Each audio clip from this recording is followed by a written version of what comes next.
Meeting is being recorded. Welcome.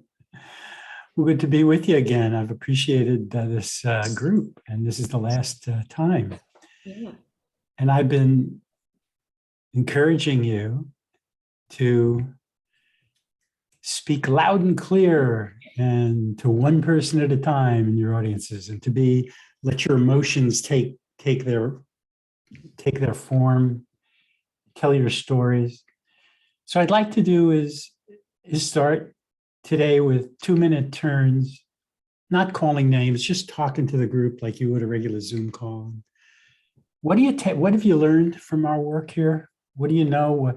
And what would you like to get from today? How would you like to use your time today to get more of what you're getting, or more of what you want? So just 2 minutes when I go like that, so you finish in about 15 seconds or more or less. So who would like to start? Sure. Julie, 2 minutes, but definitely start with a breath, starting now. Okay. Yeah, I don't have any really collected thoughts today. Let's see, Brittany, like a lot of women for sure, but people in general were dealing with a lot at the moment, and I've probably talk about that later on, but I think it's just a good idea to check in on people. So I like the idea that we're all checking in now, even though my dog Minnie doesn't.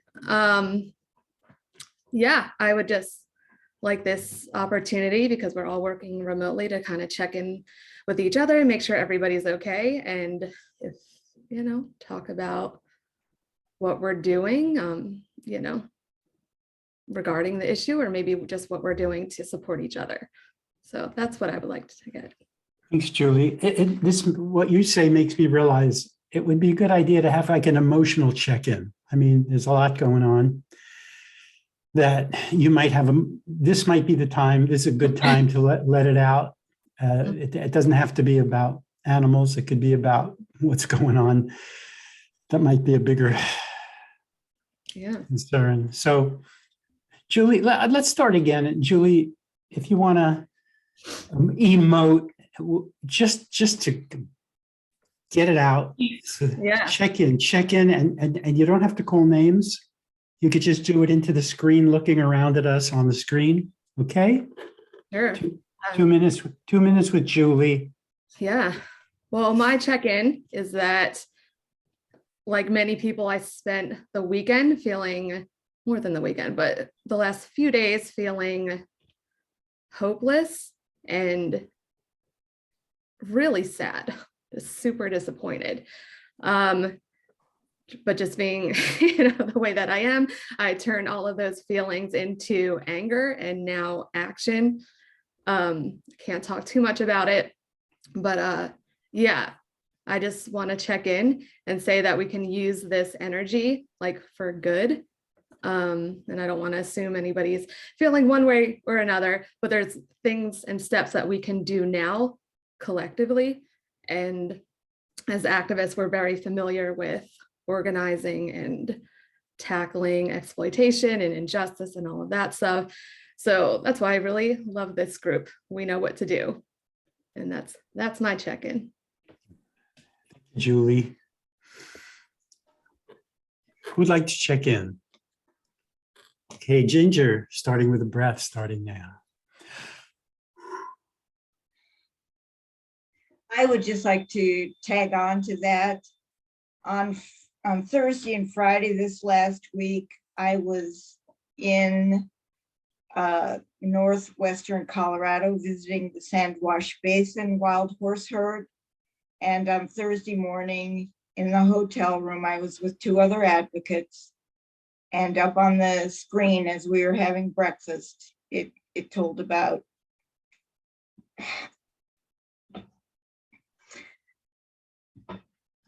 the Supreme Court ruling. And I just remember having the feeling at that time, the exact feeling of when I saw the movie The Planet of the Apes and Charlton Heston looked at the Statue of Liberty that had crashed down, and he said they did it. They really did it. And that's the feeling I had. They really did it, and now look where we are. Oh, it was a very tough week, because then the day before they had just struck down the strict gun laws in California and New York and other places, that same Supreme Court.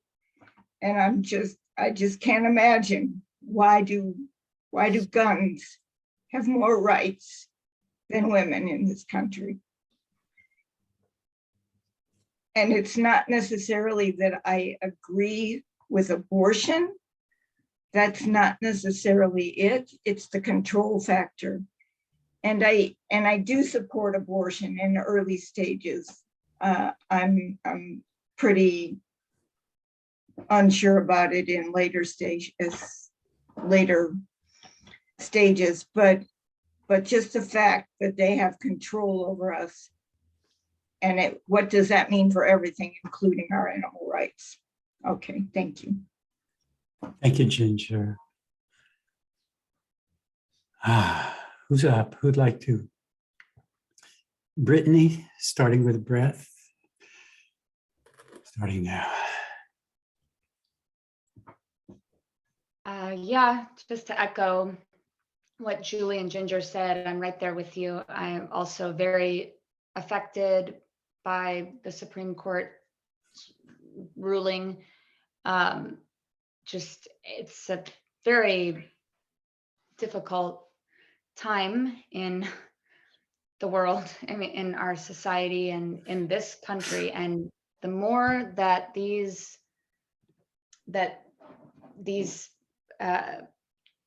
injustices occur, you know, within our government, within our politics and all of this, I am just feeling more and more upset and disgruntled and frustrated. I don't even know, there's a bunch of words I could say about this country. And yeah, I mean, Ginger, you said like guns have more rights than women. Like, I didn't really think of it like that actual encapsulating it like that. But it's what I was thinking about, because I was very affected by the Texas school shooting, all of the school shootings and all of the mass shootings. But I was thinking that, you know, these politicians, it's like they care more about an unborn, you know, child. They care more about a fetus than the children that are already out living in the world. You know, the children that are like already out in the world. And so it's extremely upsetting, the whole gun control issue, and then this whole you know, pro-life anti-abortion thing. It's just, yeah, it's very rough. It's hard to be human right now. Yep. Thank you. I have to plug my computer and it's about to die. Thank you, Brittany. Uh-huh. Let's all say thank you, Brittany. Oh, Thank you, Brittany. thank you, Brittany. Thank you, Brittany. Who's next?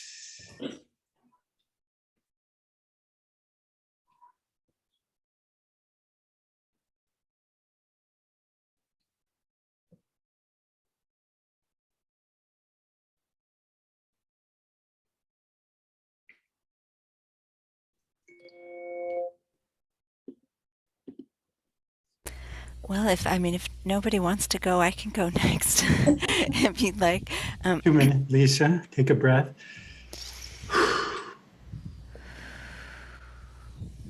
Well, I definitely appreciate hearing from our fellow activists here today about what's going on with the country and the guns and the abortion. I feel very isolated at the moment because my whole world has been about geese. I just turned in a multiple goose alert, and so I've just been communicating with activists across the country about geese for days.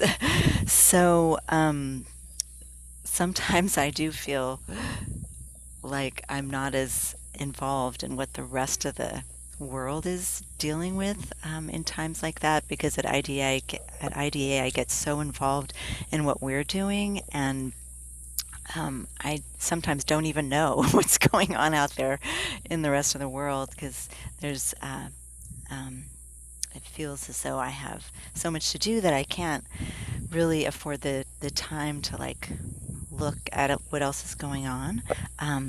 I do check Instagram for like a minute or two, and that's where I saw a little post about what had happened, and so that is very, very significant. And of course, I hear it occasionally in the news if I'm driving in my car. So it is permeating our culture right now, and even me, I even heard about it. So I think that says something. And so I guess that's what I'm checking in with for today. Thank you, Lisa. Thanks. Thank you, Lisa. Hmm. Thank you, Lisa. Courtney, would you like to check in? No. Okay. Do I have a Jack? choice? Yes, you do. Oh, Of course, that's what this is all about, choice. I love brutal honesty. It's the best. I just love it. Jack, you want to check in? Yeah, sure. I just wanted to hang back. Yeah, I know. Staple my mouth shut and staple my ass to the seat, because I'm aware I'm mostly in a room full of women, and a room full of women activists with IDA. Plus Lee, I know where he stands on the issue of, geez.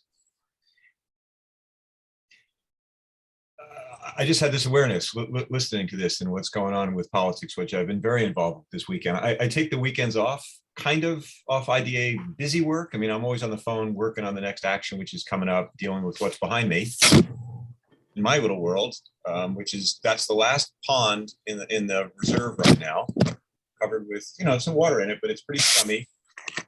All the other ponds are dry, and we want to do something this coming weekend about it. But then there's the politics. So I'm reminded of, I think of this: intellect devoid of emotion are the men in the Supreme Court. Highly intelligent, but not looking at how this affects women, let alone poor women in our society, how screwed they are going back 100 years. Emotion without intellect is the January 6 rioters, all revved up without facts, misled, of course, by you know who. And then if you have intellect and emotion, then you have the current Democratic Party, well-intended, on the side of right, but without an effective strategy, which the right has done really well. This has been said by a lot of commentators, taking the long view about stacking the court, and then of course doing everything democratic and exploiting the anti-democratic intellectual. I don't need to do that right now in my 2 minutes, but it's really frustrating. And I both want to do what I can do, which is something for the elk, even while once I'm out there, it's great. And we can, Mother Teresa, I always fall back on her admonition. We can do no great things, just small things with great heart. So I will do that, but so much going on right now, and a lot of it pretty friggin' dark. So I'm glad for this forum to share with like-minded and kind-hearted people who are willing to think strategically as well, to have positive change, more love and light, as we say here in Marin, in the world. Thank you, Jack. Thank you. Thank you, Jack. So I'm thinking in the world of activism around guns, activism about reproductive rights, and then animal activism. It's like the interest in animal activism might be a little lower than those other two this week. And I'm wondering how that affects your work, your approach, what your... Yeah.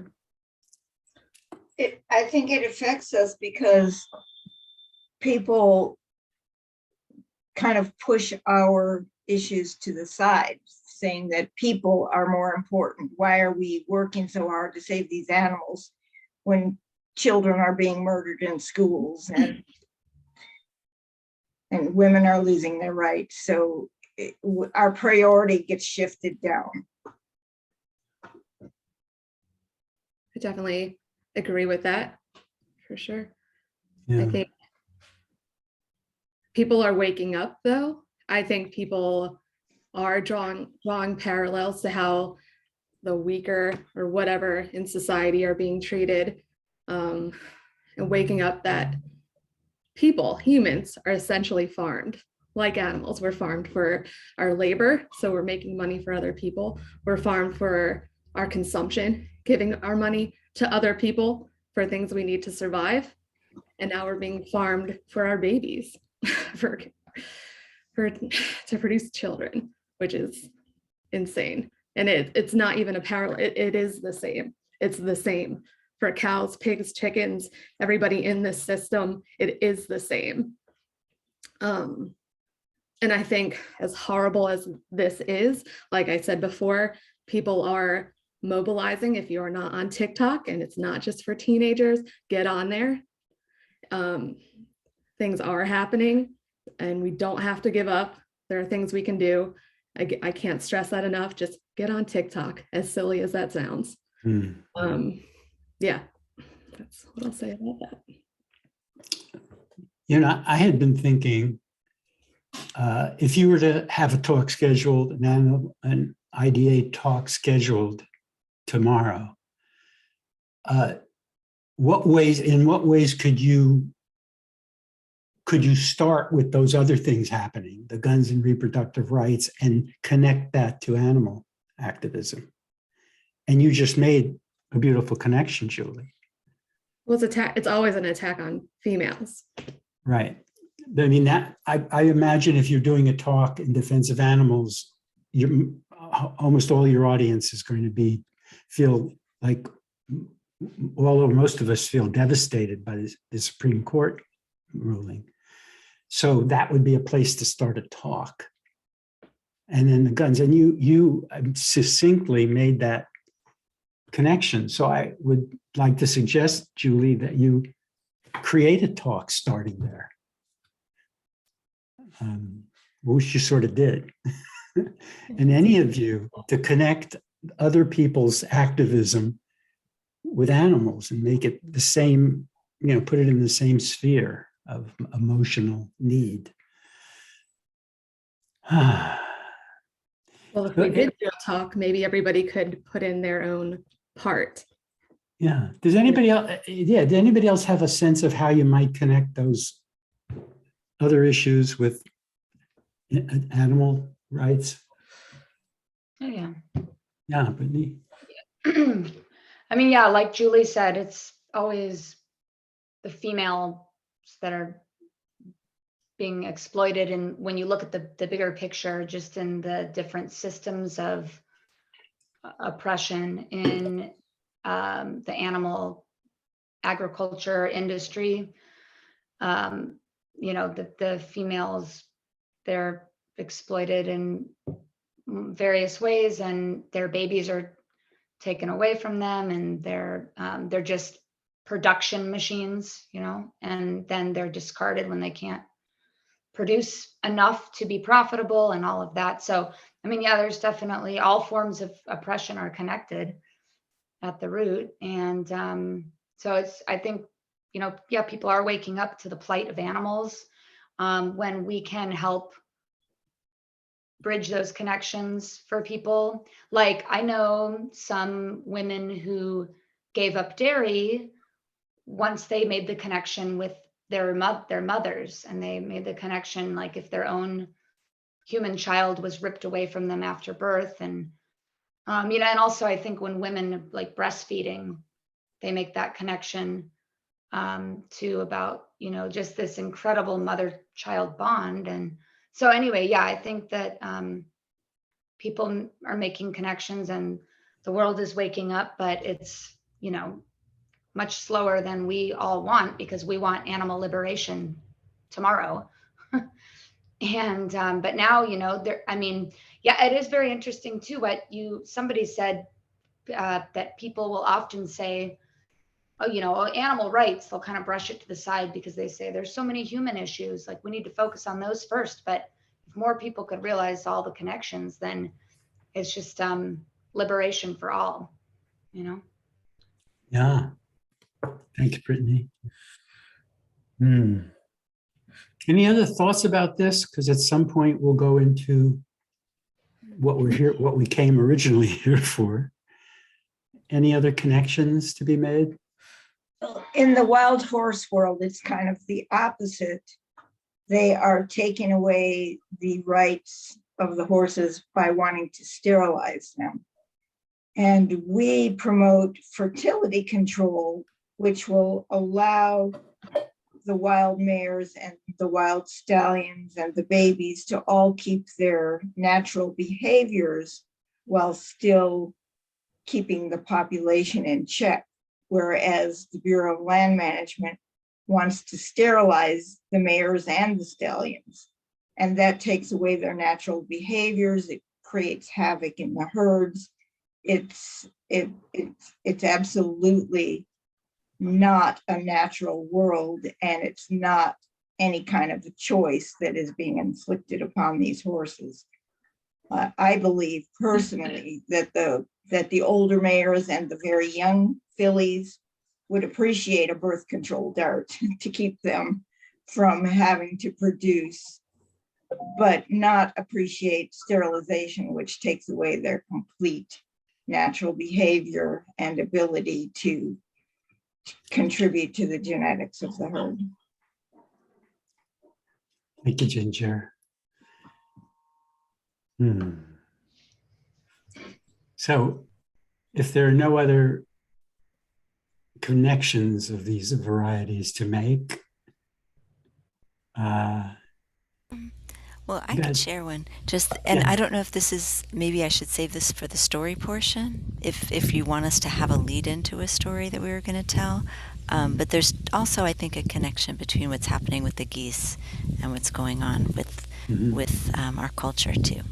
well, we're gonna have a like 5-minute turns. If you want to hold on to that for that, yeah. Thanks, Jack. Did you want to say one? Is there something else you were going to say?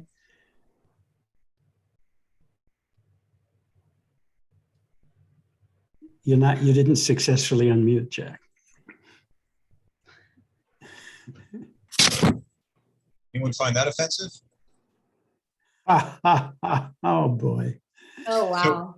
So the trouble with that is Over. it's when you say the word, I mean, you guys know this better than I do. Again, I keep calling myself a relative newcomer, which I am, a couple of years maybe, and you guys have been in it for longer than that. But if you say a cow is raped, you're like, oh my God, rape. Oh, it's not rape. Like, what are you talking about? Because you have to fight the PR campaign from the dairy industry. And for me, so far, my decision is to say, do you know that? Rather than saying, this is the way it is and it's horrible, because that just turns people off. They run away. It's too intense. And this is strategy stuff, and it depends on your audience and all. So it's really tricky to do messaging because you're fighting an ad industry with Clover, with happy cows in the field. And what are you talking about? Exploitation of women's bodies and cows. What are you talking about? I went to Animal Place, and there was a young volunteer there a couple of years ago who was trying to explain to me the veal crates, and veal crates is the dairy industry, but like, I don't understand the connect. It was the first time I was hearing this years ago, and I didn't understand what she was saying. Didn't make the connection. She was young, an intern, God bless her, going out there and trying to help, but I didn't understand. Oh, we have to take baby cows away from their mommies in order to take their milk. Baby cows don't get mother's milk. And start there, just practical, before we get to the kind of the larger intellectual tropes and themes about exploitation of women's bodies from the human population to the animal population. Like, yeah, all that's true, but it's intellectual versus simple and emotional and get you on a gut level. And then the strategy is, how do you tell this to people, and with what medium, with what this language behind me? I'm showing an example. I made it, and it's like, it's too strong.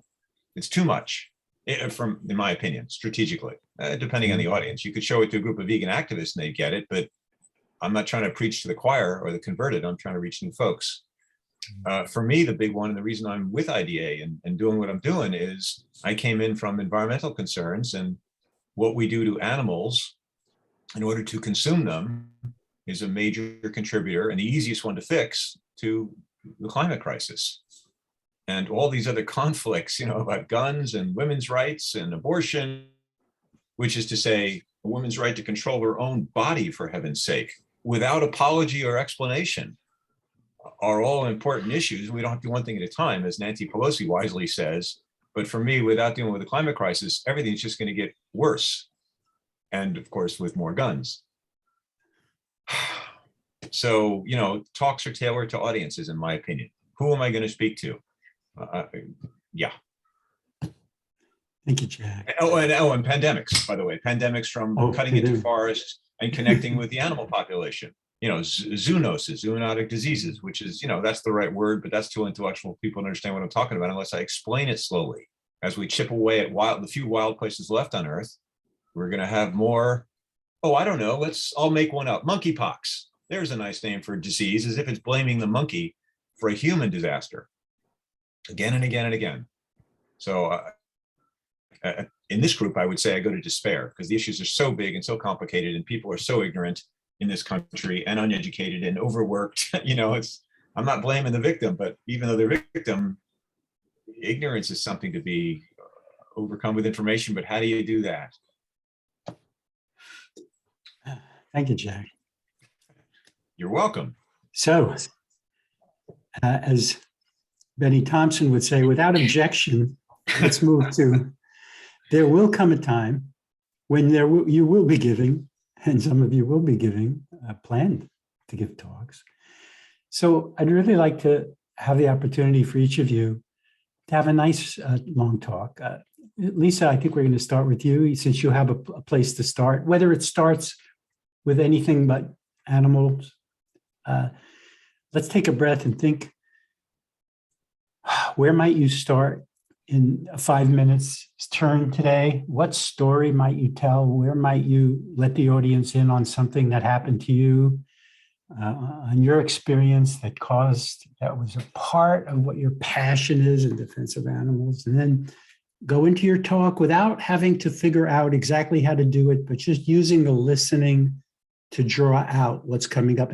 And if you come to the end of a sentence, you don't know where to go, it's okay to stop, look around, pick a person's name, say a person's name, and see what wants to come. Sometimes the best stuff comes after you think you're done. So I'm not going to let anyone off the hook before 5 minutes, because there's always something else. And it might not seem to connect, but if it comes to you, it will connect. So with that in mind or out of mind, as you know, the protocol, Lisa's going to take a few breaths, look around, call a name to the camera. When you hear your name, really give your soft, undivided gaze into the camera until Lisa calls another name. Okay? So Lisa, 5 minutes, starting with breaths, calling your first name to the camera, starting now.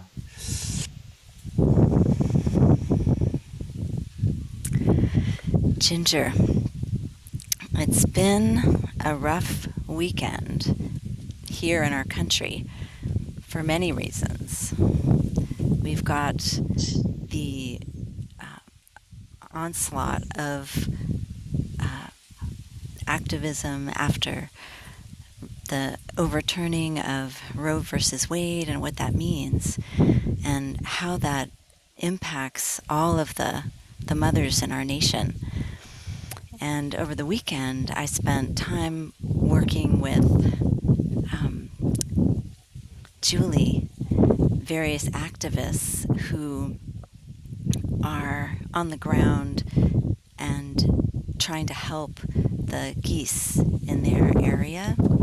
And they've been trying to feed them and bring them closer to their properties so that they won't get killed, which has been really challenging for them, Brittany.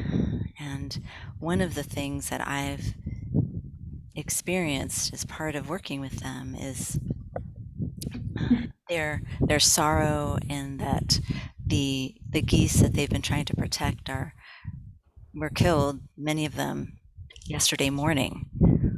As I was talking to them about trying to put together the alert, they felt just heartbroken that Jack, it was too late. You know, by the time people got up in the morning, those geese would be dead, because they come out before just about dawn. They corral them into these cages, shove them into the back of a mobile gas chamber, and then without much ado, they're gone.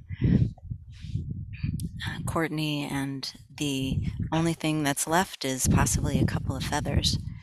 So all these people who've worked really hard to try to save the geese and try to talk to their local HOAs and all of the people in charge, the decision makers, they might feel a little or a lot beleaguered by this whole experience.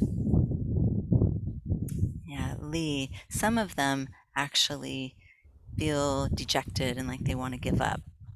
And that's part of what we try to do, is to rally the troops, to let them know that this is really just the beginning of this effort. But for some people, it feels like the end, because once they're killed, they lose hope. So it can be challenging, Ginger, to keep the community uplifted and keep them wanting to fight for the animals, when it might seem like a losing battle. But it is important, Julie, that we continue to work with the different agencies, because that's the only way we're going to actually have success, is to work with them, to try to educate them and try to give them the tools that they need to live in harmony with geese. And so, Brittany, it is a challenge, but it's also important to talk about habitat modification and ways that we can, just by changing what we have in the landscape, that can really provide most of what we need in terms of the answer. And so it seems like often, Jack, we are protecting our green lawns instead of preserving the precious lives that we have with the geese, and also with other animals, because this is really an epidemic, Courtney, a real war on animals that's going on across the country. And right now, just as we're talking right now, geese are literally being rounded up and killed. And just as we're describing what's happening with the war on reproductive rights, these animals are going about their own business, and out of nowhere, they're corralled and then like ripped apart from their families, and the babies are terrified, and the family structure is just ripped apart, and then they watch each other be killed. So it's a real traumatic experience, and that's what's going to be happening to the women in our country as well, as they watch each other suffer through trying to figure out, what do I do if I'm pregnant and I need to have an abortion, and if the only way I can do that is to buy an expensive ticket to go to California.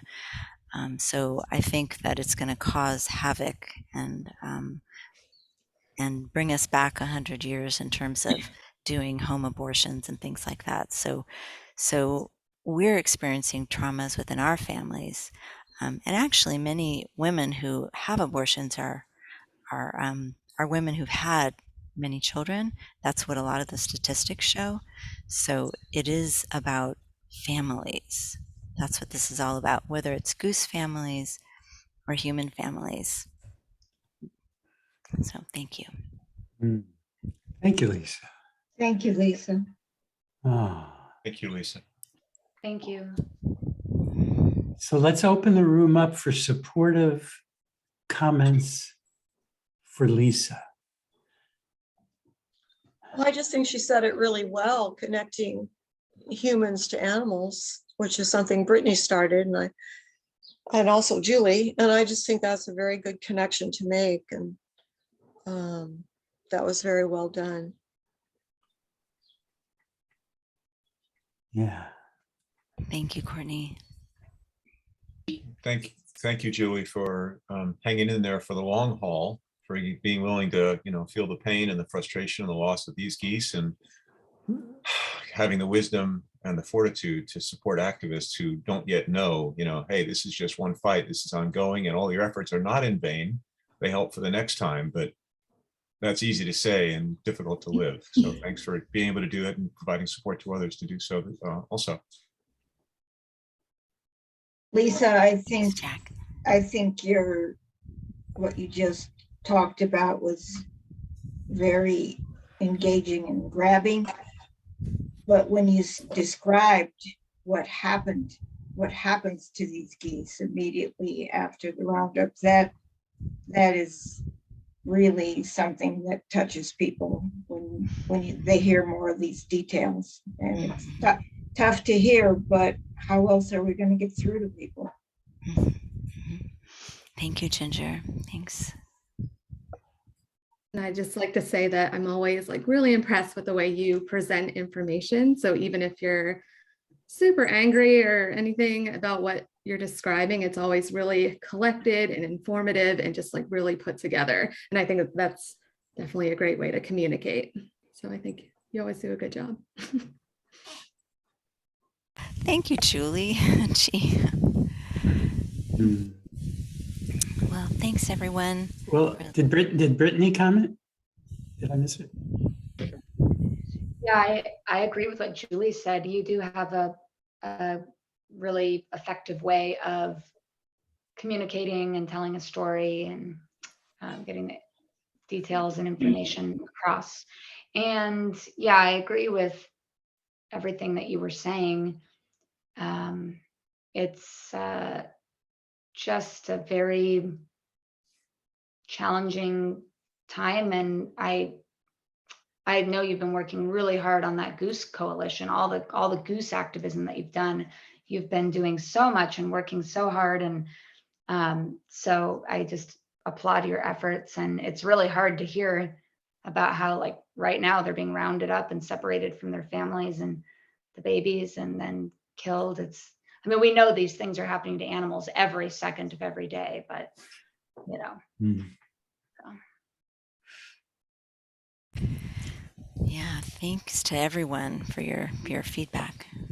So I did want to say, Lisa, that the combination of your clarity and passion and blending it into the big picture make you a really wonderful advocate. Well, thank you, Lee. This is really just from your suggestion. I actually hadn't thought of doing that before. So this is really helpful to me to connect it to what's going on in the world. And I think our discussion beforehand was really, really helpful. Yeah, thanks. And I really think I please watch your video to see yourself as the world would see you out in the world, to see what kind of a speaker you are, a persuader. Okay. We'd like to go. I'll go. Thanks, Julie. Yeah. Let's hold off a second. Wait till Brittany gets back. And I'm right here.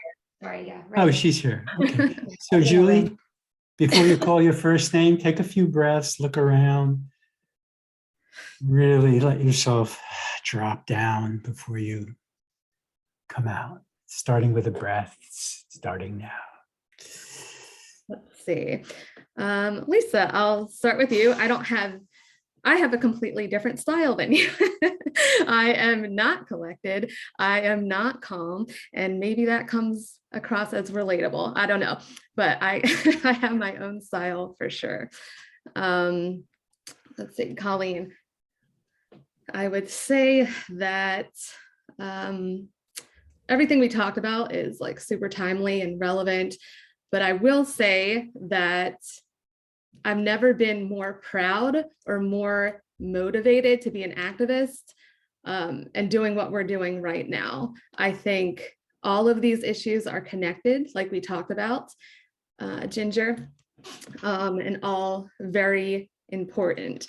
So just being here in this community and seeing people's emotions and feelings and opinions and all of this, and then also seeing everything that's going on social media, Jack, I see there's a very common theme between all of this, like people feeling despair and hopeless, but at the same time uniting together and agreeing that this is ridiculous and we have to take action.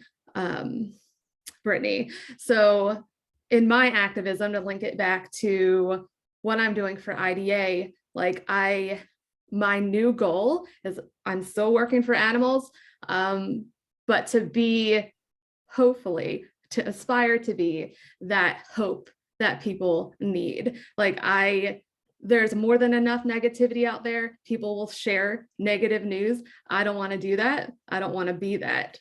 So Lee, in this experience, just what we're going through now, I've kind of had like this shift. I don't want to say I was one of those super intense negative activists, but I now know that's not where I should be.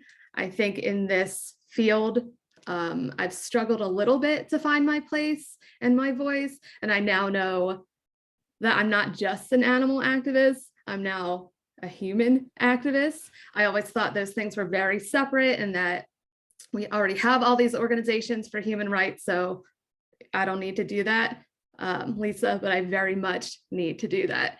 So just echoing on that motivation.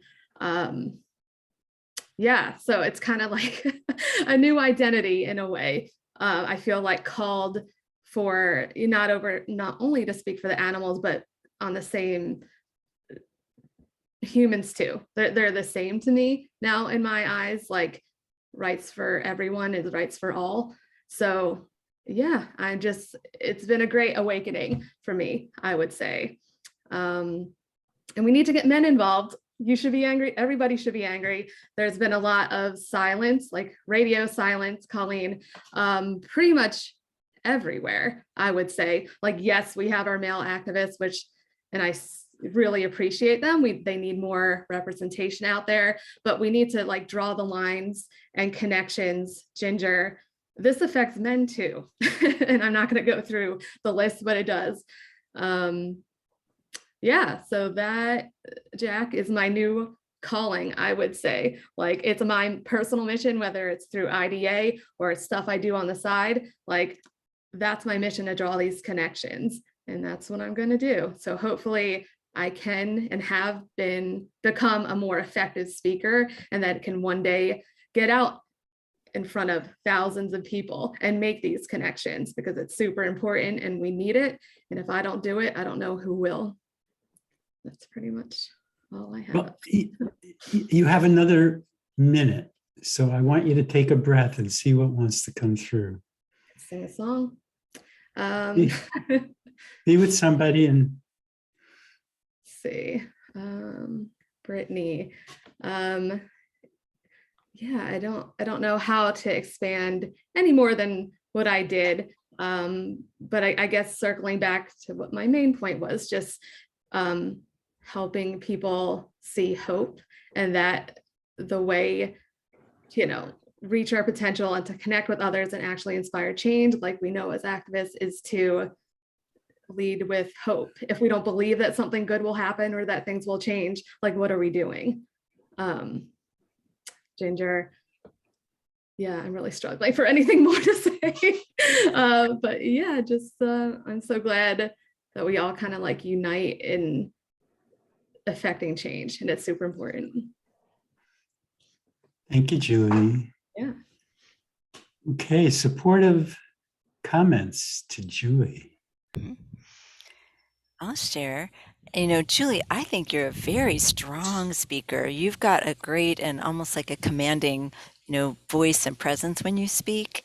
and you can sense the passion that you have, and also the knowledge of the topic. So to me, you're very convincing.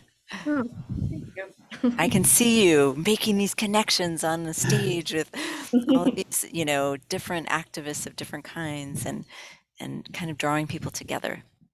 Awesome. I agree, Julie. I think that you come through as confident and authoritative, and that makes people say, oh, she must know what she's talking about. I'm going to listen to this. So I thought you did great. Yay, thank you. Yeah, I like that you're like you had a sense of self-discovery or awareness, increased self-awareness and awakening even as you were speaking. Like it's like obviously you've thought about these things already, but also as you were speaking, it's like more was coming to you, like more recognitions were coming to you as you spoke. At least that's how it came across, and the passion was really invigorating, I guess, because we're talking, these are challenging topics. There's a lot of darkness right now, and you gave it a motivating and inspiring like energy to it. I really appreciate what you had to say, but also the way that you delivered it. I love your spirit. You've got a great spirit. Thank you. And I am not articulate today. I'm overtired, so I'm stumbling over my words. Really. I really am. I just want to say I totally agree with Brittany's point that you really did a switch on your own self there. And it was really interesting to see that, because it shows that first of all, that you're capable of that. A lot of people are very dead set on their opinions. And so you're fluid in that way. And I think that's a really good place to be, especially in all the issues that we have to face. Sometimes you have to be a little flexible like a tree, if that makes sense. Never mind. Yes, it does. Thank you. It does. It does. Okay. It makes great sense, Courtney. Trees are like the famous example of things that are, deeply rooted into the ground with a stout trunk that doesn't move, and then branches that reach to the sky, to the heavens, and move in the breeze, so everything doesn't come crashing down. So perfect. And I'm just reminded, all of us, just to a woman, we don't realize how articulate and powerful and passionate and effective we are. And that's why Lee talked, especially in earlier speaking circles, watch the tape. Don't you, oh yeah, I should watch the tape. Yeah, I'll get to it tomorrow or someday. No, watch today's tape, just of yourself. And if you have a negative voice come up about it, okay, I hear you, negative voice, that I didn't do this, or I could have been better or perfect. Play it again. Oh, not again. Come on, really? No. Play it 3 times and just watch. So it's amazing to me, Julie, that you wouldn't think you're a good speaker. Like, she doesn't know, but maybe if everybody here says it, and I'm going to chime in, absolutely. My words on it would be intelligent, articulate, passionate, knowledgeable. What more do you need?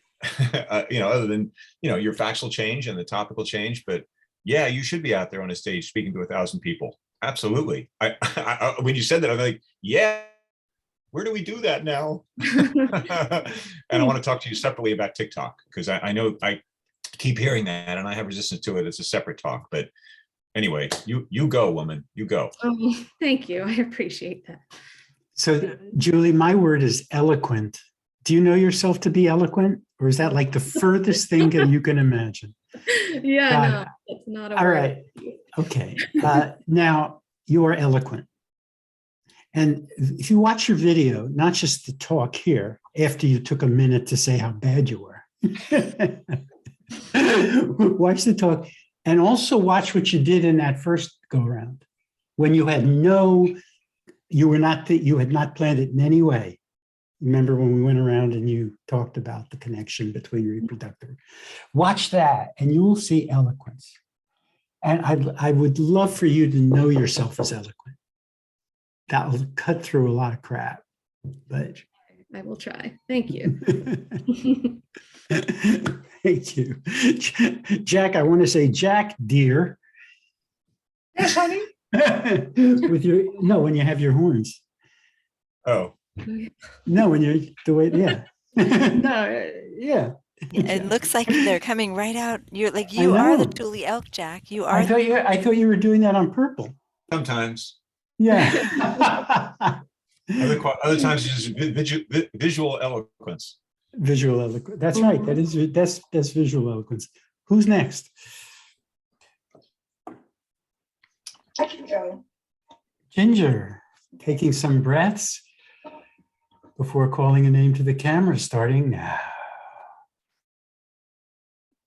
Lee, I would like to speak today about a topic that people are unaware of, about how there are evil people in this world who take advantage of advocates and make a profit off of us.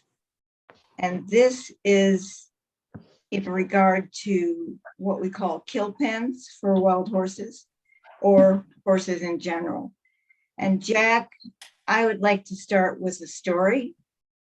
When I started my business of horse camps and lessons to teach kids and adults about horse partnership, as you gave me that term, I was looking for horses to bring into the program. Lisa, I went to a woman who had a business. It was a passion and a business of going to kill pen auctions where horses were going for low dollars to kill pen buyers to go to slaughter. And she would save some horses and then resell them to the public for a profit so that she could go and then save more.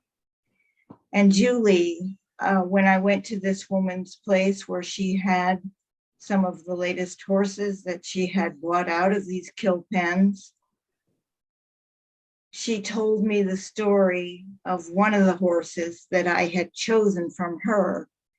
It was a skinny horse, looked a little bit broken down. He had very long, untaken care of hooves. He was in bad shape. And she said she wasn't going to take him, Courtney, but the horse followed her all around the kill pen with just this look in his face. She couldn't ignore it. It was like, get me out of here, get me out of this awful place. And so she took him, even though she didn't believe that she could resell him for much profit because he was lame, he was skinny, he was in terrible shape. And Brittany, she took him anyway, and she also took him with some other horses, one that was his buddy, a smaller horse that was in perfect condition. And the story behind that horse was that the owner had died and had given up this horse by the owner's husband because he didn't want to deal with trying to sell it personally. And that's a big reason why many of these horses end up in these auctions for kill buyers. The owner doesn't want to take the responsibility and the time to put out ads, Lee, to where they are going to be having to take a lot of time, a lot of trouble. They just say, oh, I'll sell it to this auction and a good person will buy it, when really it ends up being a kill buyer. So the story of these two horses, one skinny and broken down and one in beautiful condition, they both became two of the best horses in the world for me. They were the best horses. They were wonderful. Once we brought the skinny, broken down, lame one back to health, he was the best horse imaginable. He became a therapy horse for kids who needed a connection. He was wonderful. But that was then, and this is now. Back then in 2004, 2005, there were these wonderful people who would go Jack, and save horses out of kill pens and resell them for other people to rehabilitate and use. That was then. Now, what has happened, Courtney, is that the kill pen buyers, slaughter buyers, kill pen buyers have discovered that advocates all over will pay top dollar to save these horses, to keep them from going to kill pens. Julie, I don't know if you have seen any of these ads online from certain sites that are trying to save these horses, but they claim that this is their rescue fee. They say, we've got to save these horses. They are put online by the kill buyers. They are put online and said, this is the ship date for this horse. If you don't save him, this horse is going to slaughter. And Lisa, people just naturally tie into that. They get their emotions involved and they pay top dollar for these horses. When these horses were bought they're bought at these kill pen auctions by the pound. They can be paid 40 cents a pound for a horse. And then they resell them to Canada and Mexico for maybe 50, 60 cents a pound. And these kill pen buyers, Brittany, have found out they can make a much larger profit by putting them online and saying, this horse is shipping to Mexico or Canada to a slaughterhouse unless you save him. And this is the price that you need to save him. Some of these kill pen buyers are even so unscrupulous that they will say, oh, there's one in particular who has put out, I can get $2.20 a pound for this horse in Canada. So I need you to pay me $4,000 for this horse to save it. And that's just absolutely ridiculous. They're not going to spend $4,000 for a 1,000 pound, $2,000 for a 1,000 pound horse just to send it to the slaughterhouse. So it's a scam. And all these people, Jack, who think that they are doing good by saving these horses, by paying these rescue fees of upwards of $800, $900, $2,000. They think that they're saving this horse from slaughter when really they are feeding into the kill pen buyer's pocket. They now have $2,000, $3,000 more to go buy 4 more horses at 30 or 40 cents a pound. So it's a scam, and we are the ones being taken advantage of. Thank you. Thank you, Ginger. Thank you, Ginger. Comments, supportive. So depressing, geez. Yeah. That's really sad. I don't know why people don't value horses more. I don't understand it. Okay, Well, I know I should comment on her Yeah. delivery. Yeah, that was, yeah, well, what was usual about, in my view of Ginger, she's always got very good educational. tell her directly. Sorry. Julie, Ginger, you have very good, it's like a professor. You have a lot of knowledge and you're really good at sharing it and opening, the door to all this information that previously, at least I didn't have. And it's very sad. It's something that's haunted me about horses and how, they're so beautiful and so amazing. And yet people treat them like a hamburger. I don't, Disposable. not that that's good either. I don't support cows being killed either, but it's just shocking how little respect they get. So thank you for enlightening us further about their plight. Thank you, Courtney. I think the word most of us uses, they're disposable. People use them up and dispose them, even the wild horses as well as the domestic horses. And the I race wish- horses too. I wish I had more professors like you, Ginger. The thing that comes to mind, you are plain spoken. So you're super knowledgeable, but you don't use fancy jargon, and it's just easy to understand what you're saying. Really clear, obviously super passionate. Word I'm using a lot today because a lot of us have that, but yours is just plain spoken. Like, oh, I know exactly what you mean, and I only wanted the name of the horse. It's the only thing. Like, what's this horse's name, so I can, give a label to the story you just told. And then before I forget, with your permission and Lisa's say so, whatever, or Fleur's, what you just spoke, cut to like 3 minutes, the head off it, so it's a little shorter, should be posted in IDA and circulated so that IDA's reach can reach with what you just informed about, maybe with a few screens, so it can be TikTokable, as Julie will explain. Would be a really great quickie 2 or 3 minute update on don't fall for this scam, which thousands of people can see. And you don't have to re-record it. You just did it.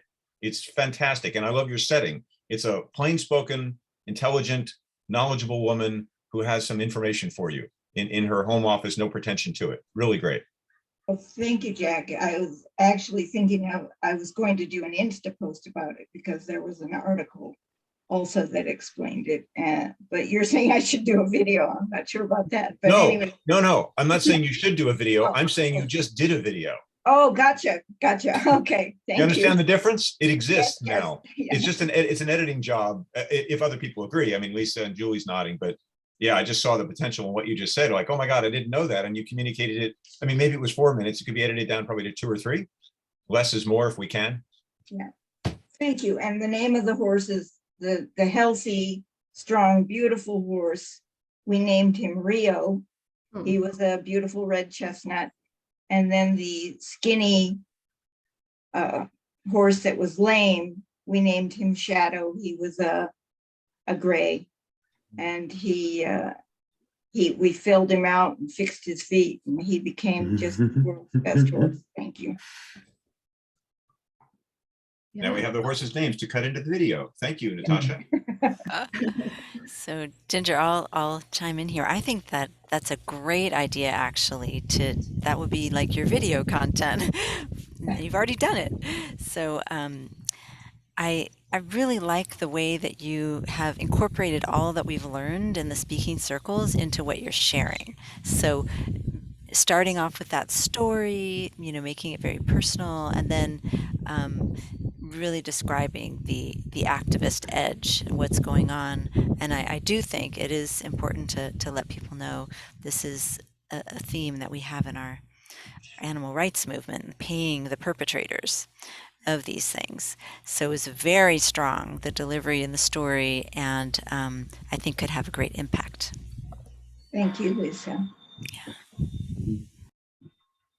Yeah, I feel like I learned a lot from you, Ginger. Each time that you speak, each time you share, I'm learning a lot more about horses and just a lot about what's going on that is like a whole area that I don't know much about. So I appreciate the educational element, and I think your passion is strong and your delivery is also clear. I think everybody in the group, like we're our own worst critic, right? Or like we have a different perception of ourselves, I think, than other people do. But anyway, like I said, Julie, your speaking is great.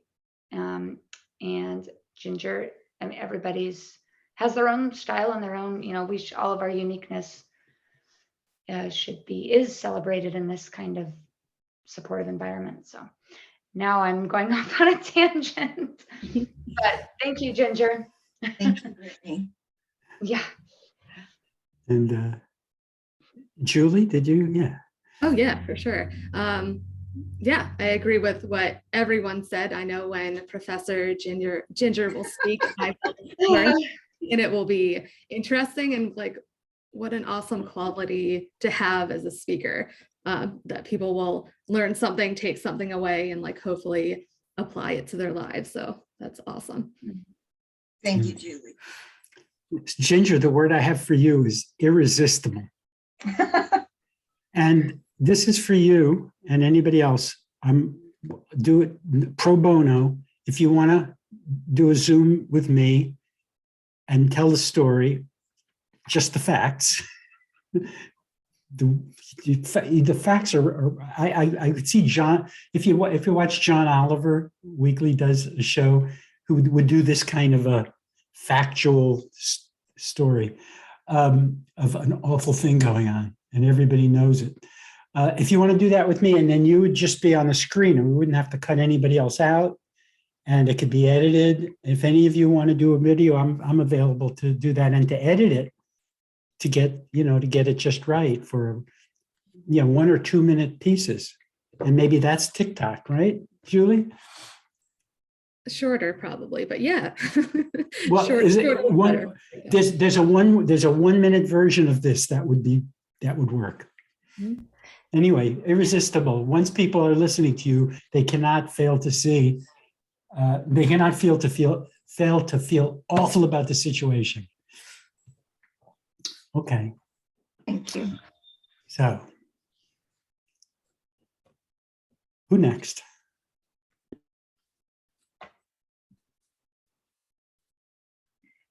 Jack. Starting with some breaths, calling a name to the camera starting now. So you want me to work the Zoom room rather than just be here with everybody? Yeah, call names. Damn you. I mean, hi, honey. Yes, dear.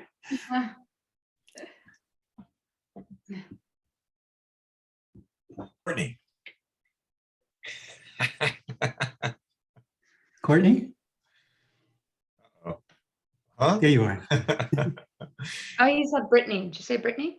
No, No? Courtney. Courtney. Oh, Courtney, Brittany. Okay. So Courtney, yesterday I went for a run from my community here in Marin County, and I wanted to get into the woods. And there's only really from my door one best trail that's completely shaded. It was a hot day. I went out last night at 7 o'clock after it cooled off a bit. And it took me 35 minutes of running just to get to this trailhead called the 680 Trail, and it dives into the woods, and then it's shaded by mostly oaks and bays and toya and some other trees along the way, but it's just in the woods the entire time. And then Brittany, as fate would have it, as I always do, I go, oh, there's a little deer trail. It's not an official trail, but clearly an animal track that goes off of a trail. So very few people are on it, and I always explore those. Ooh, where does this thing go? Sometimes they dead end, sometimes to a lovely tree to sit, Julie, a cool picnic spot, what have you. And as I'm not running now because it's very steep up this, like I say, it's just a deer trail through brush. And I see some movement, and like, oh, of course, for me, I'm an animal person. So what is that? And I see something running away from me, of course, as wild animals will do, Lisa, but I couldn't tell if it was either a fawn, a little fawn, or a big rabbit. I couldn't tell. So, then I go into hyper alert, which is Ginger, I, slow down, quiet, and kind of walk up the trail slowly so I don't scare wildlife, because I just want to catch a glimpse, because I like to do that. And I saw it move again and run away. Like, same thing. It's either a big rabbit, like, I don't know, like 2 feet in body length, if that's possible, or a little fawn, but alone, like, why would it be? And then Lee, I stop again, walk slowly again, and then I see that one's gone, but there's another one of these guys, and it is indeed a jackrabbit, 2-foot body. So there was a pair of them, and his ears are about, 2/3 the length of his body, and he's just sitting there. One did flight, the other did freeze, Ginger. Just, if I don't move, I won't get seen. But that doesn't work on me. And of course, I'm the opposite of a man with a gun. I'm going to just love that bunny wabbit because I do, for reasons I can't even explain. And for me, all that effort in this story, Lisa, it's just a minute rabbit meditation. Just watching that guy, not moving any closer, don't want to scare him, but just admiring his beauty or her beauty. I don't need to know gender. It doesn't matter. Just this beautiful, living, wild rabbit, 40 minutes from my home. And as I think to speak to general audiences, Julie, what I feel for that rabbit is no different, really, from what I feel for Tashi the dog, my girlfriend's dog, who I've known for 5 years now, and I'm totally in love with, as he's gotten older and can't run the way these rabbits do. he can still walk around and he's enjoying his days, but I'm already, feeling the sadness. If you've ever had a dog or a cat or a turtle or a horse or a person in your life age and slowly realize they're not here for much longer. These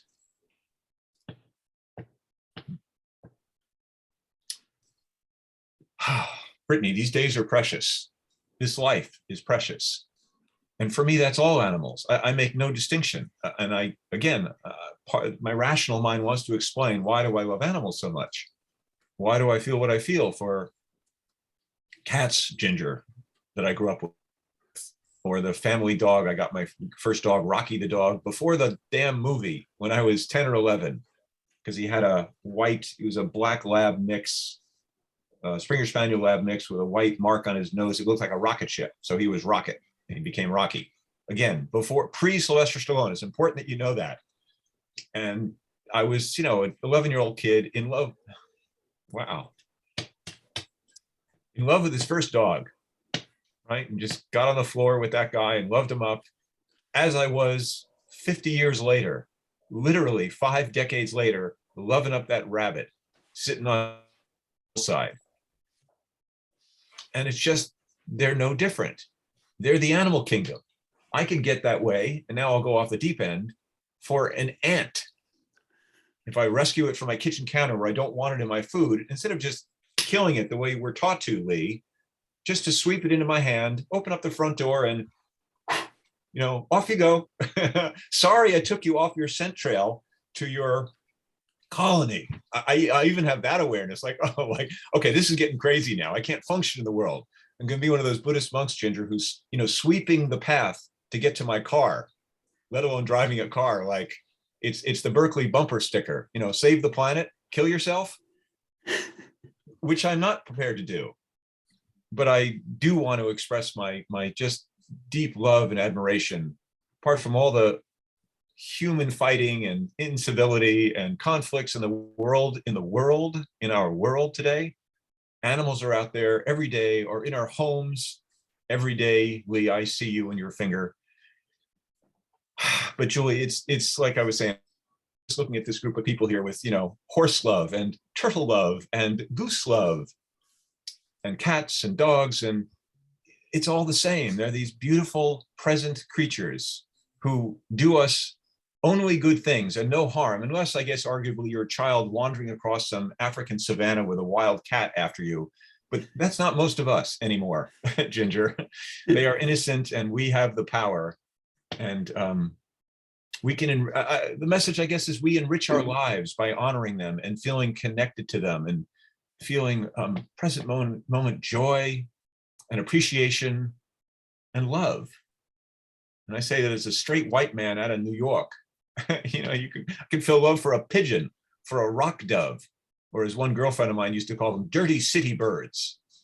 Like, okay, well, that's one take on them, but I see them as these beautiful, gentle creatures that get people in parks to go feed crumbs to. And make people aware of the joy of being alive on this earth together. Hey, Thank you, Jay. thank you. Oh, by the way, perfect. There's an ant. See it? That is an ant crawling on me right there. Hey, buddy. Wow. Hang on.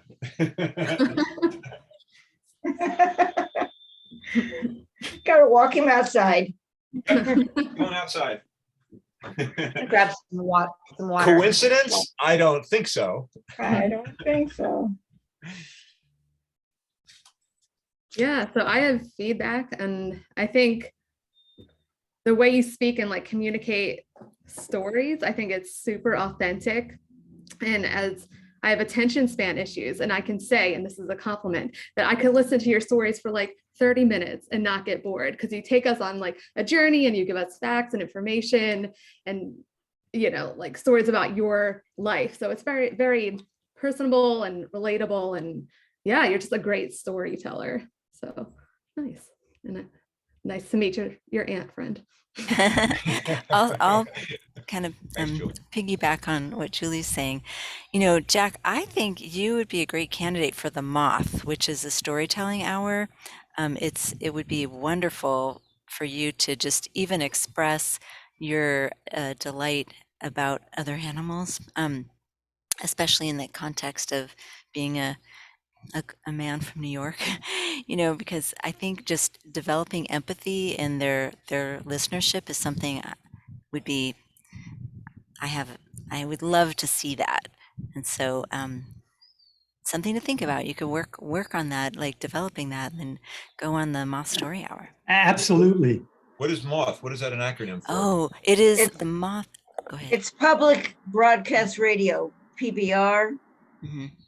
So it's public radio. It's a very incredible way to reach people. Yeah. And they often have content that's not animal related, but we did do an alert a couple years ago because on one of their stories it was about a snake roundup where they were killing snakes, and they did it in this way where they were like glorifying it, this like massacre of animals. So I think it would be activism to get on their show and start to change hearts and minds right there. Perfect. I'm We'll open to it. You tell me the next step another time. Yeah.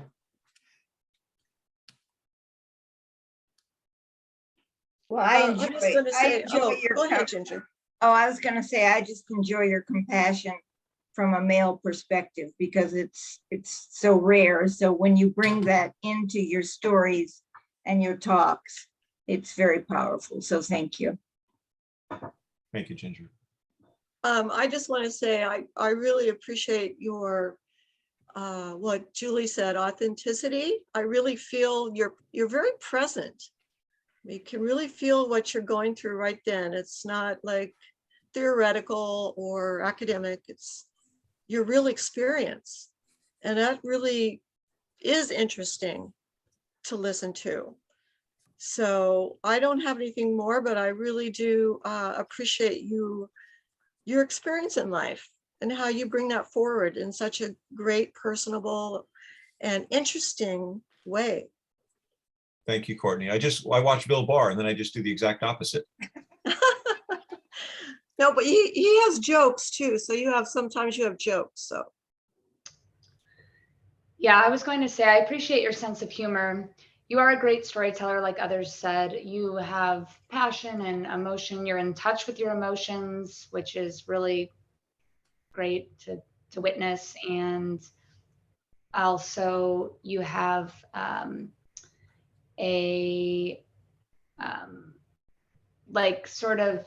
I noticed that you kind of go back to your childhood, and we've heard about your childhood dog before, and it's very powerful. You have these memories that surface that are really wonderful to hear about. And I love how you are not afraid of showing emotion, and you just really great dynamic person. And I think I've gained a lot from your style and your storytelling like ability in this group. So I know you've done this speaking circles before. And so, yeah, I just appreciate what you have to contribute. Thanks, Brittany. And if it's not inappropriate to comment in front of Lee here, I like to try to be funny. I like to try to be funny. I know to reveal emotion, I kind of try to modulate that because I can just break down and sob, and that's not usually appropriate. Okay, here, but for general talks to general audiences. And then pace, I tend to speak very quickly if I get worked up, and then it's too fast for people to digest. Just slow it down. And all those are puzzle pieces constantly moving around while I'm in the middle of that. And then also trying to pick faces here, which I find harder than being in a room. So yeah, just it's on, like you were all saying, it's going, you're learning as you're doing. And that's another Lee teaching. Just jump in and then learn as you go, especially in these safe spaces. Did everybody give appreciation? Okay, my turn. Jack, passion, humor, warmth, information. Who can ask for anything more? Are there such thing in Moth? I know it's perfect for Jack. but I haven't really heard it. Are there superstars? Do people emerge as moth superstars? Like in TikTok?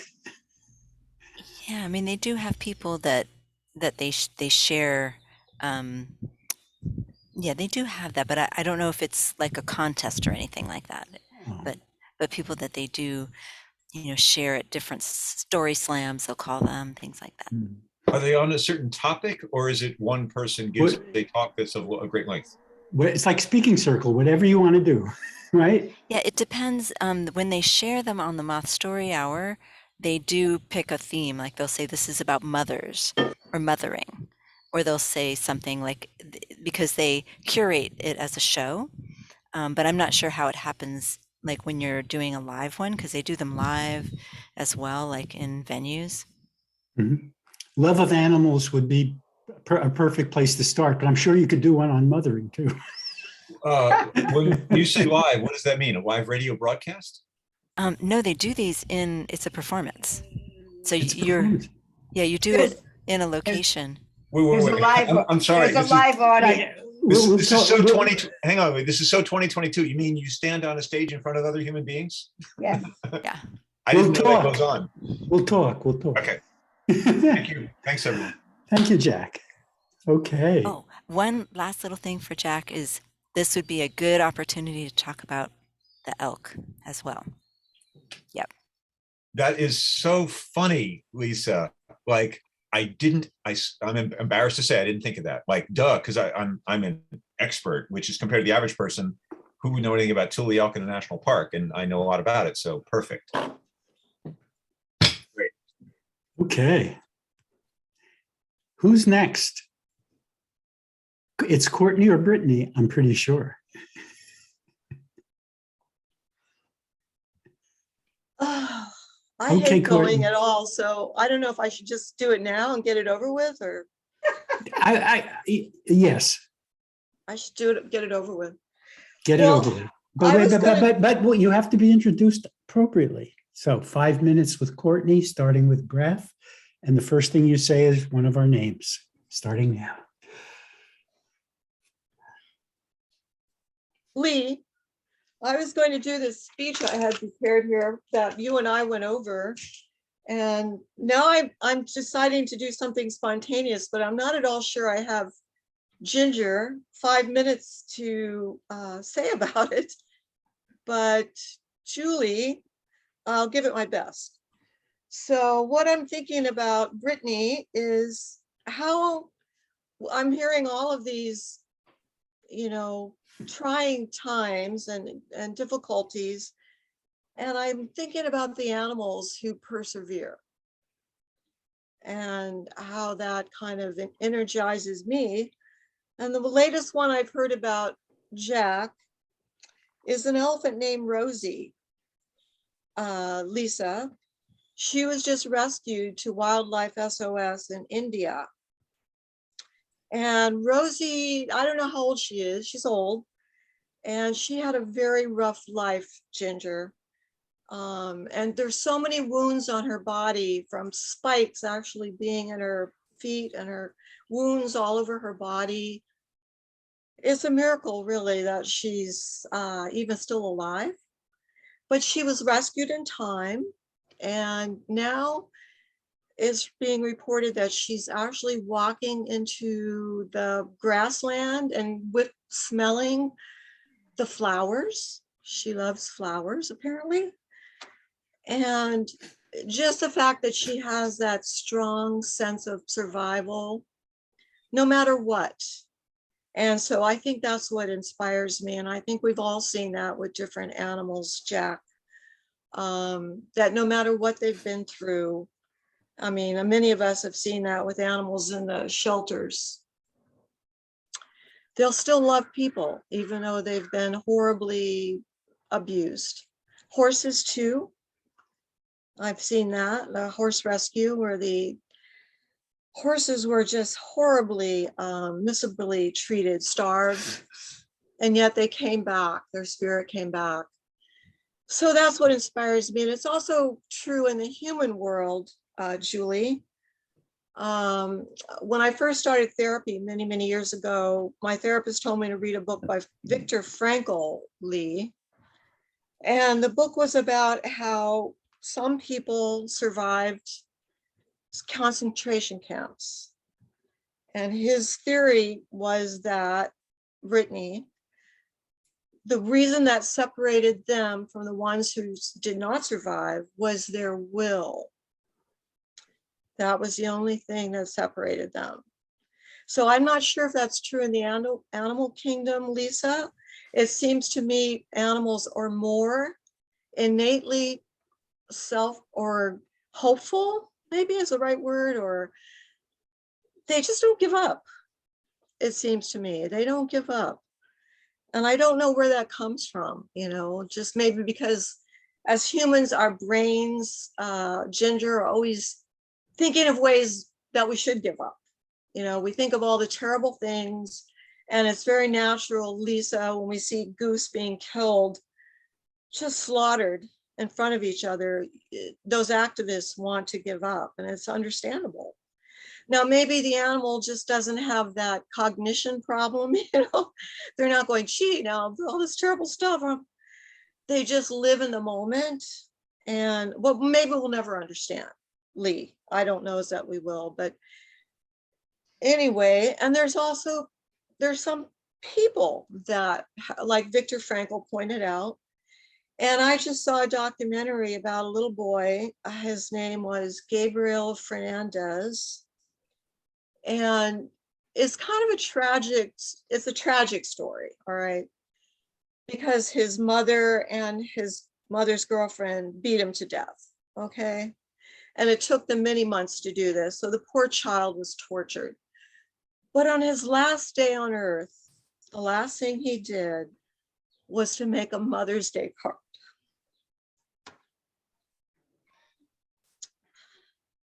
So where did that child get that hope, that sense of love that he never received himself? So I'm probably going to cry. I'm sorry. No apology. But animals just keep going. And that is where I feel, I don't know what's going to happen to any other issue. One thing I did want to say that humans have throughout history have fought back. Reproductive rights is one. Handicapped people. If you've ever seen the movie about how they spent years to get their rights recognized, it's very inspiring. And every other right that humans have fought for. So a lot of people too don't give up. And I think that's where we see hope. Have I done 5 minutes, Lee? Oh, yay. So anyway, that's all I have to say, guys. And I'm inspired by all of your experiences and your determination to fight through all these terrible difficulties that we all face. Thank you, Courtney. Courtney, I would love to applaud your ability to speak off the cuff and just take a topic and run with it. And your trepidation about speaking, please gain the knowledge that you do a wonderful job. You get worried about having to take your turn, but when you take your turn, you are present, you are there, you are wonderful and engaging. You're awesome, Courtney. Don't ever think anything otherwise. I'm gonna go right from there. I'm right with Ginger. I'm one of your cheerleaders.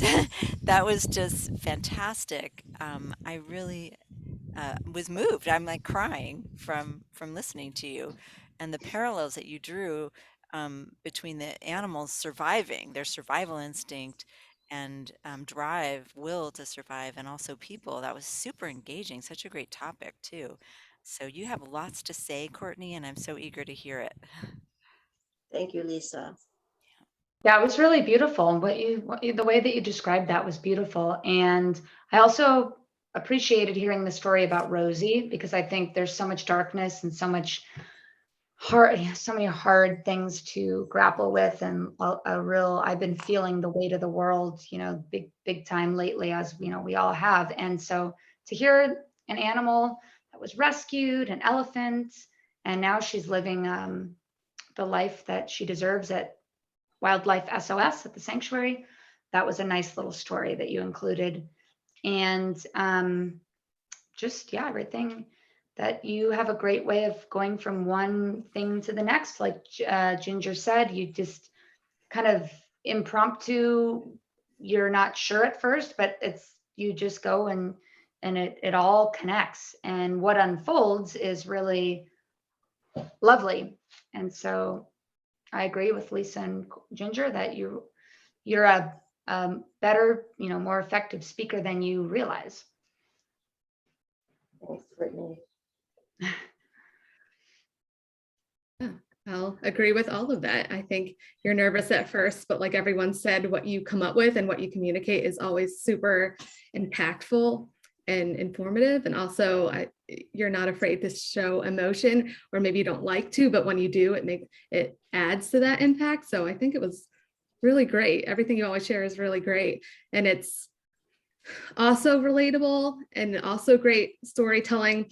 When I was thinking about it, like I wasn't speaking, but it kind of felt like a conversation almost, just the way that you present it, and that you're not threatening, but you're calm, but also like you can tell you're very knowledgeable about the topic. So I don't know. I think you're a great communicator.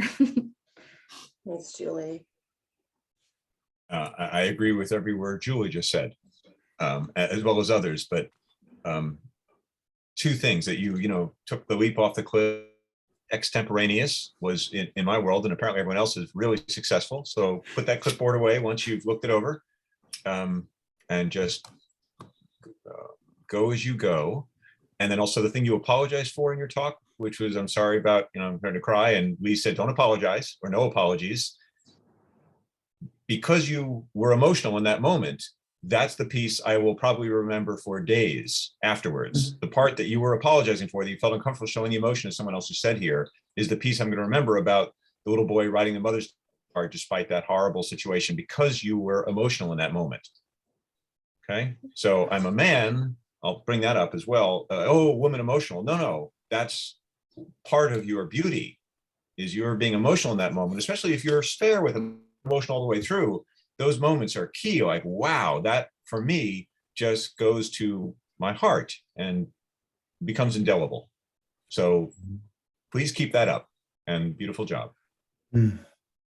Thanks, John. Strikes aren't supposed to have end dates. It defeats the purpose. All right. I agree with him and her and her and her and her. And her. Really good speaking, Courtney. And when you said something like, let me tell you about an elephant named Rosie, right away, I wanted you to talk more. I bet you have more information about Rosie, right? Like how she got spiked, how she got the spikes. Well, yeah, a little bit more. Yeah. Well, but like I would love for you to develop a talk just about Rosie, finding all the information you need, because that's just a great portrait. Because we're all seeing this miserable elephant, and suddenly she's smelling flowers. But in your 5-minute talk, she doesn't start smelling the flowers till 3.5 minutes in. But that's another talk I'd love to work with you on. Okay. Thank you. I think it's Brittany. Okay. All right. 5 minutes with Brittany, starting with breaths, calling your first name to the camera, starting now. Well, Lee, I have been very, very tired lately, and I am feeling it's all added up, the heaviness of this past week with the Supreme Court decision, and just everything sort of combined has made me feeling like a heaviness. It's like a heavy feeling. And also I have been getting up. I get up at 5 o'clock in the morning, even on the weekends, because I can't sleep later, really. I mean, maybe it's 5:30 or 6 on the weekend, maybe. But during the week, I'm getting up at 5 o'clock. it's very hot here in Tucson, Arizona now.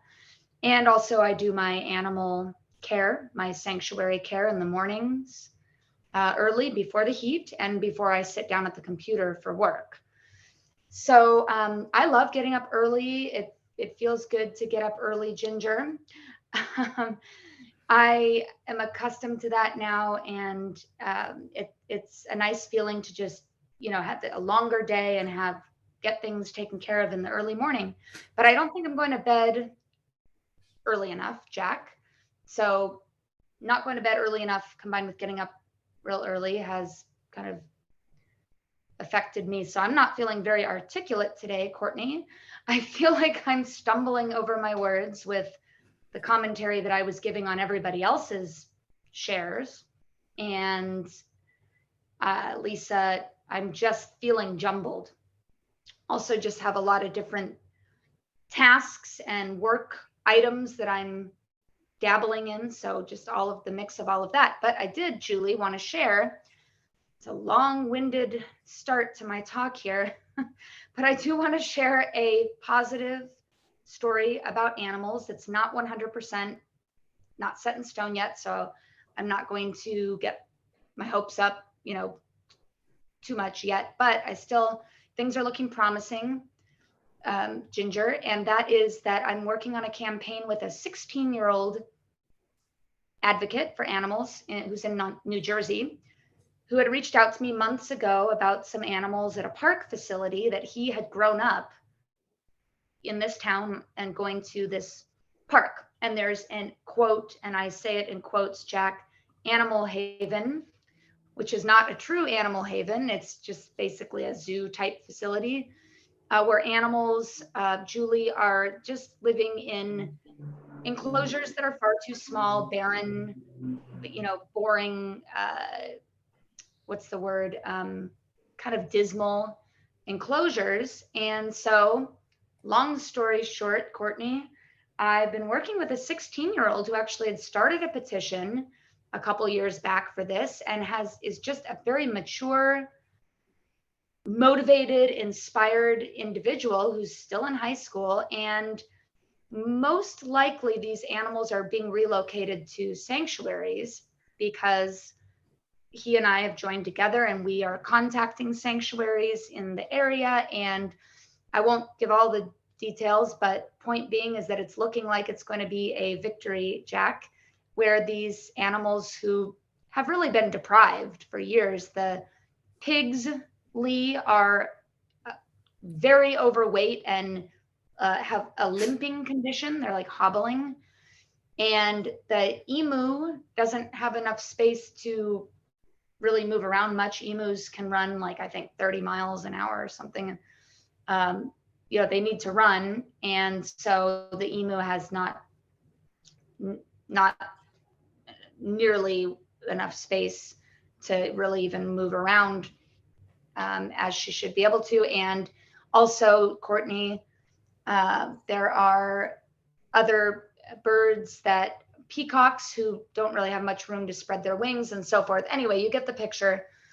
I'm rambling here, Lisa, but it's looking good. And it's looking like, and I won't give the details of the ins and outs of the communications, but the work that we've done seems to be going to pay off, and I'll know more soon. But it's just the victories are really far and few between in this movement, Lee. There's so much bad news. There's so much tragedy in the animal world. As animal rights activists, we just constantly have to take blow after blow after blow. And so, Ginger, when there's a victory wherever, like Rosie the elephant being rescued and being sent to the sanctuary in India, and now these animals in New Jersey, most likely this is going to be happening. So I'm just trying to celebrate the victories, and that kind of helps alleviate the darkness and heaviness that I've been feeling about the government and our politics in our country. This country is just disappointing me left and right. So anyways, I'm really, really tired right now. Like I could literally take and I'm not a day napper, but I could like probably go to sleep. So Thank you. that's all I have to say. Sorry for the rambling. Apology not accepted. I can't articulate today. It's Thanks, like, Brittany. Now you're going to have to listen to us deny you. Yeah. All right. You did articulate for sure. I don't- Yeah, and you ended on a high note, which is great. And you communicated your passion, even though you're exhausted, and ended with hope. So I thought it was awesome. Love the way you brought in a 16-year-old boy. That really added to your story and made it have hope for the youth, and that maybe the youth is the hope of the world. So that was wonderful, Brittany. Good job. I also, sorry, I want to leave a little space and let the compliments land, Brittany. So, I enjoyed watching you articulately say how not articulate you are, and I get it. I by some of your body language stuff, I believe you that you're tired, and you'd be different if you were rested. But even with that, you're still articulate. Okay, and then I realized my hit for you is you'd be really great, especially rousing the activist troops. Because you can relate to their feeling, beaten down and so many battles to, constantly lost, and you have to suffer through it and all that. So there's a lot of empathy with that and being understood, and really useful to rally the troops as you do, obviously, to do your work. So thanks, and do what Lee says, and watch this whole thing and watch the inner critic go on you, but great job. Okay. Thank you. Thanks, Jack. Yeah, Brittany, I really, I will echo, as we've been doing a tradition of echoing the previous comments. And I am just so thrilled for you. This is amazing to have a victory. And the way you described it in your storytelling is so true. I mean, activists, that's the activist life, we don't get these victories. But here, this is huge. I mean, round of applause for sure to have this victory, something that you're working on. Thanks. I mean, I'm hoping, I want everything to go through first before, but it, looking that way. Yeah, looking good. I mean, this is like a really wonderful thing for you and for IDA, and just, especially something that you're bringing forth, and it's you're relatively new kid on the block here, so it's incredible that this is happening. Really, it's really bringing a lot of hope and positivity. Thank you, Lisa. Thanks. Courtney, yeah. Oh, yeah, I think I'm. So Brittany, hey, congratulations. You didn't fall asleep during your speech. But no, seriously, I understand what it's like when you're tired. It doesn't feel like you're on your game or anything, but I echo what Jack said, because you really were on your game. And that is fantastic news about that park or haven, whatever it is, that you could rescue all those animals. So I'm going to keep my fingers crossed for you that comes through. But whatever happens, you've got this great connection now with this young fellow. So I think that's really promising. And the other thing I want to say, what I really appreciate watching you speak is the way you use your hands. It's very engaging. I want to go, what is she saying with those hands? And she got something to say there. And it makes me feel like I'm in Italy. And I just love that. I think it's so interesting that people have that expressiveness through their hands. Not everybody has that. So it's very cool. And so anyway, congratulations on even being able to perform while you're half asleep. Thank you. Thanks. Was So there- Yeah, I do get animated with my hands. Yeah. Well, you're going to do, Liz, did you have something you wanted to say? Okay. Oh, I was just going to briefly say, this green color and the shirt, that is so great on you. If you do a presentation, I suggest wearing that. Thanks. So Brittany, have you been accused of being a perfectionist? Yeah. Yeah, I have. You're hereby convicted. Listen, you have a great voice and you make great sense. Okay. Well, thanks. It doesn't feel that way. And you're hereby forbidden to be self-deprecating about your speaking, even on your worst day. So that's my judgment coming down. Thank you. Well, Okay. thank you. We have time for one more round, about a minute, minute and a half, just to go around and what are you taking with you from this work? What did you learn? What are you going forward with that from the work we've been doing these 4 weeks? Jack, is there another question I might ask? I know, Jack, by the way, yeah, Jack, this is Jack's idea to connect me with Lisa. Lisa, thank you for letting me do this. And Jack, thanks for the idea. Is there a better question that you might suggest I ask?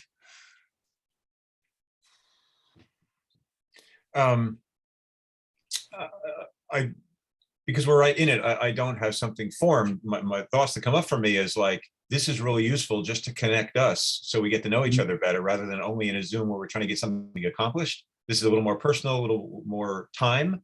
So I think it's really good for IDA to have us activists get connected, because it leads to more other things, which can, do good in the world and raise money for IDA and allow us to do more connecting and, win-win-win. So I don't know what to make of that, Lisa, but I want your thoughts on that as well. Because it's like, well, wait a sec, I don't get to hang with you guys ever again in this way, other than, we have our campaign meetings and stuff, but those are different. We're like very busy trying to do 10 things at once versus this is languorous by comparison. So there's my non-answer to your question. Well, that's actually your completion. Although I'm going to bring you around at the end to make the last completion too, because you're a great closer. So about a minute 15 seconds, he closed. What are you taking with you from this work, from this connection? Go ahead, Julie. Yeah, so what I'm taking away is I definitely, everything Jack said, but I definitely feel more connected and also more comfortable. I think my issue, I hate being recorded, still don't like it, never will, but I do feel more comfortable, I will say, which will go a long way, I think. And to Jack's point, like Lisa and I were talking about this last week, how sad, and this is a genuine conversation, how sad we were that we're not going to have this opportunity to connect like this live in real time on video. And we were just throwing around some different ideas. I don't know if you want me to go into them or not. It's not my call, but anyway, like virtual office hours or like remote work sessions. That's something that people do that they kicked off during COVID, I think. And it's just a way you're literally doing your work on camera. And if you just doing your normal work when you can, and you have an opportunity to bounce ideas off of each other, it's kind of like an office. Like you would be sitting next to somebody in an office and be able to communicate with them. It's kind of a strange concept, but it is a different way that people have been using to feel connected when they work remotely. So that's something that we were just talking about if people were interested. But anyway, back to this, it's been a really valuable opportunity and I really did learn a lot for sure. And I thank you for that. Thank you, Julie. Next. I'm going to call names. Ginger, completing everything. Yes, this has been such an informative 4-week session, not in 4 weeks, but we've had 4 sessions, 2 hours each. It's been so informative. It's really been, I've seen growth in everyone here, and it's just wonderful hearing stories and getting to know everyone, because like, who said it? One of you said that when we're in our work meetings, we're so focused on doing our bit for listening in and asking questions about the topic at hand, we're not really learning about each other. And this was very helpful to learn about each other. Maybe we can incorporate some of that into our Zoom meetings for campaign team meetings or things like that. It's really nice getting to learn about each other and our passions. we all have passions for all animals, but then it's nice to key in to everyone's area of expertise, and that's really wonderful. So thanks. Thank you, Ginger. Courtney.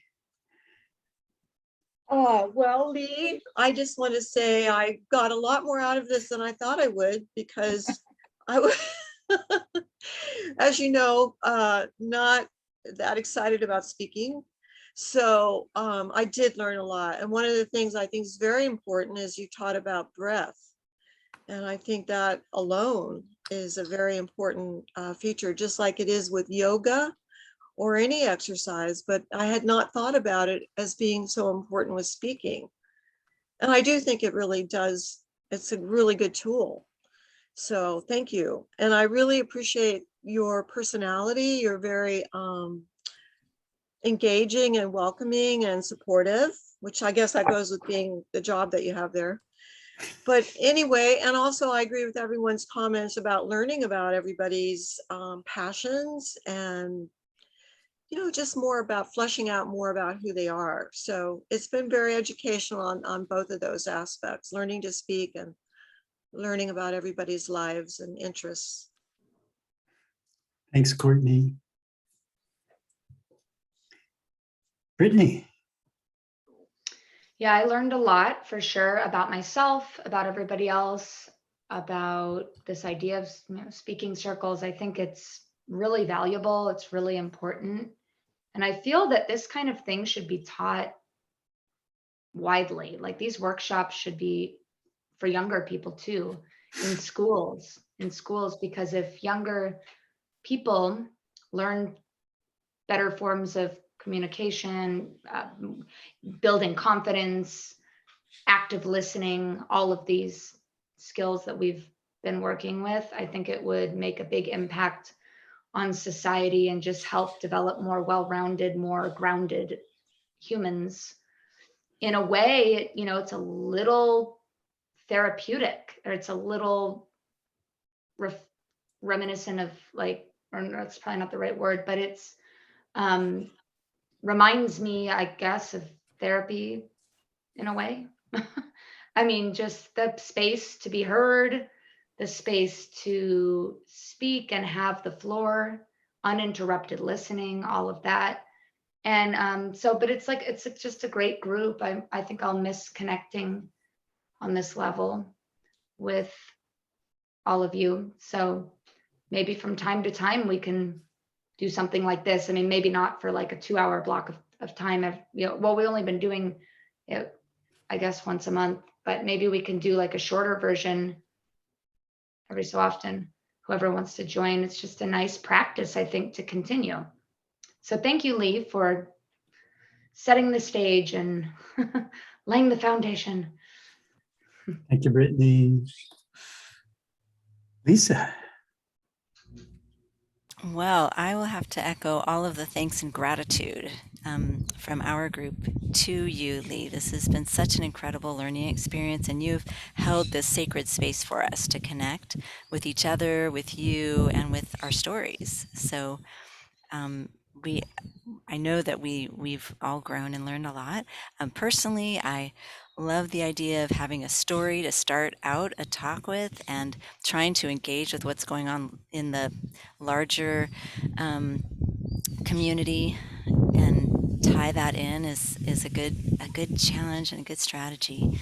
So one wonderful fringe benefit that we had was getting to know each other better, and I definitely want to continue some level of this. So we'll chat about that in our campaigns meeting. Maybe we could do a support group type of thing, sort of format, just checking in with each other, seeing how you're doing, or we can do something more like add that check into our other meeting. We'll discuss it later.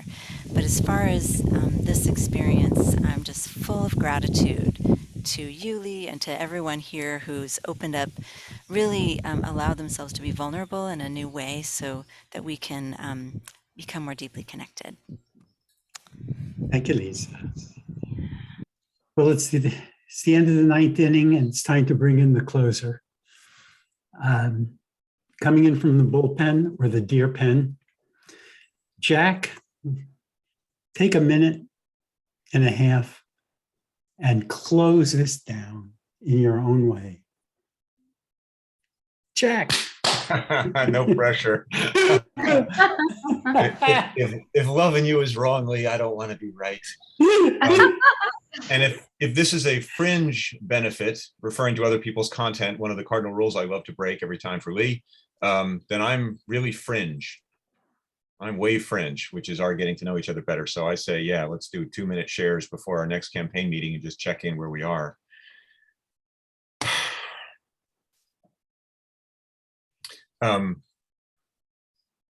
Oh, if there's any consolation for the no pressure closer, like I had some great stuff to say and then he did that and then I just blanked. So